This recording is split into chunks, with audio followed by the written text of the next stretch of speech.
একসময় যা ছিল পর্যটকের স্বর্গ আজ তা পরিণত হয়েছে ধ্বংসস্তূপে।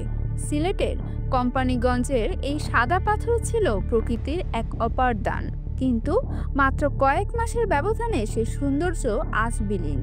লাগামহীন পাথর লুটের কারণে সবুজে ঘেরা পাহাড়ের কোল ঘেঁষা এই পর্যটন কেন্দ্রটি এখন এক পাথরবিহীন মরুভূমি। কিন্তু কিভাবে হারিয়ে গেল সিলেটের এই অপার সৌন্দর্য? কারা এর পেছনে? অনুসন্ধানে দেখা যায় ২০২৪ সালের ৫ই আগস্ট সরকারের পতন হওয়ার পর থেকেই পরিস্থিতি পাল্টাতে শুরু করে। স্থানীয় প্রভাবশালী রাজনৈতিক ছত্রছায়ায় থাকা পাথর খেকোড়া হয়ে ওঠে বেপরোয়া।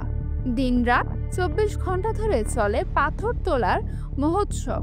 প্রায় ৩.৫ মাস ধরে চলা এই গণলুটের নিশ্চিহ্ন হয়ে যায় সাদা পাথরের অস্তিত্ব।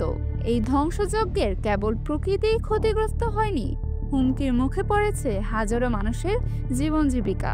পর্যটন নির্ভর স্থানীয় ব্যবসায়ীরা আজ দিশেহারা। এই ভয়াবহ লুটপাটের পেছনে রাজনৈতিক পৃষ্ঠপোষকতার অভিযোগ উঠেছে শুরু থেকেই।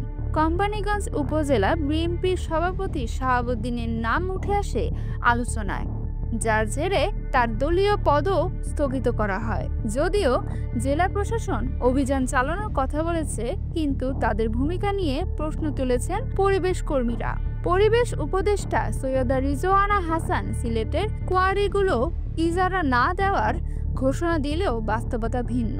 একদল যখন পরিবেশ রক্ষার কথা বলছে, আরেক দল তখন লক্ষাধিক শ্রমিকের কর্মসংস্থানের অজুহাতে কোয়ারি চালুর দাবিতে মাঠে নেমেছে। এই দ্বিমুখী অবস্থানে জাতাকলে পৃষ্ঠ হচ্ছে সিলেটের প্রকৃতি।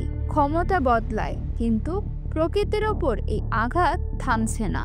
প্রশ্ন হলো, সিলেটের সাদা পাথর কি কেবলই এক ধূসর স্মৃতি হয়ে থাকবে, নাকি এর সৌন্দর্য ফিরিয়ে আনার উদ্যোগ নেওয়া হবে?